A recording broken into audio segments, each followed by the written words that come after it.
Hi friends, എല്ലാവർക്കും എൻ്റെ പുതിയ വീഡിയോയിലേക്ക് സ്വാഗതം. നമ്മളുടെ ഇന്നത്തെ റെസിപ്പി എന്ന് പറയുന്നത് ഒരു നല്ലൊരു പച്ചച്ചമ്മന്തിയാണ്. അപ്പോൾ നമുക്കത് എങ്ങനെയാണ് തയ്യാറാക്കുന്നതെന്ന് നോക്കാം. ചമ്മന്തിക്കായിട്ട് ഞാൻ ഇത്രയും തേങ്ങയാണ് എടുത്തിരിക്കുന്നത്.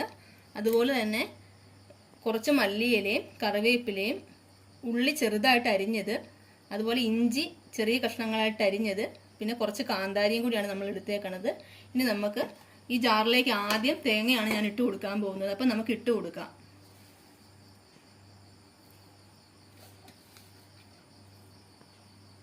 തേങ്ങ ഇത്ര ഇട്ട് കൊടുത്തു. ഇനി ഇതിലേക്ക് നമുക്ക് മല്ലിയില ഇട്ട് കൊടുക്കാം.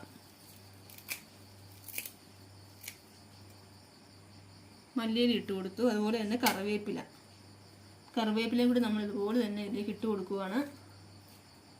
അതുപോലെ ഉള്ളി ഇട്ട് കൊടുക്കുവാണ്. ഇഞ്ചി ഇട്ട് കൊടുക്കുക. അതുപോലെ തന്നെ ഇത് നമ്മൾ മുഴുവൻ ഇതിലേക്ക് ഇട്ട് കൊടുക്കുവാണ്. കാന്താരി നമ്മൾ ഇട്ട് കൊടുത്തു.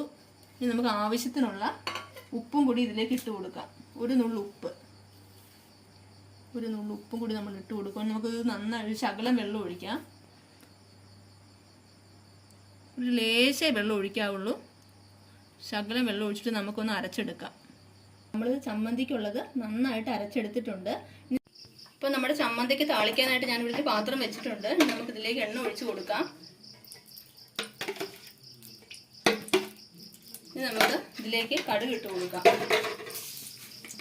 കടുക് ഇടുമ്പോൾ നമ്മൾ ശ്രദ്ധിക്കണം, കടുക് നമ്മളൊരു വളരെ കുറച്ചേ നമ്മൾ ഇടാവുള്ളൂ. ഒത്തിരി ഇട്ട് കഴിഞ്ഞാൽ നമ്മുടെ പച്ച ചമ്മന്തിയുടെ ടേസ്റ്റ് പോകുന്നതായിരിക്കും. അതുകൊണ്ട് നമ്മൾ കുറച്ചേ ഇടാവുള്ളൂ. ശകലമാണ് ഞാൻ ഇട്ട് കൊടുക്കുന്നത്.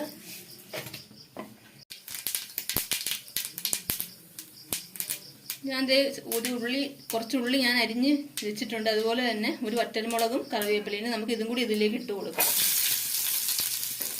എന്നിട്ട് ഇതും കൂടി കിടന്ന് നന്നായിട്ടൊന്ന് മൂക്കണം. ഈ ഉള്ളി ഒന്ന് ചെറുതായിട്ടൊന്ന് മൂത്ത് വരുമ്പോൾ നമുക്ക് വറ്റൽമുളകും കറിവേപ്പിലയും കൂടി നമുക്ക് ഇട്ട് കൊടുത്താൽ മതി.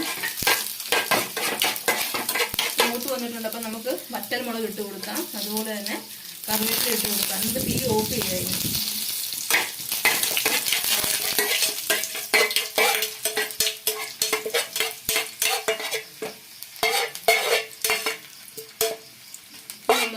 നമ്മൾ അരച്ച് വെച്ചിരിക്കുന്ന ചമ്മന്തിയിലേക്ക് നമുക്ക് ഇത് ഒഴിച്ചു കൊടുക്കാം.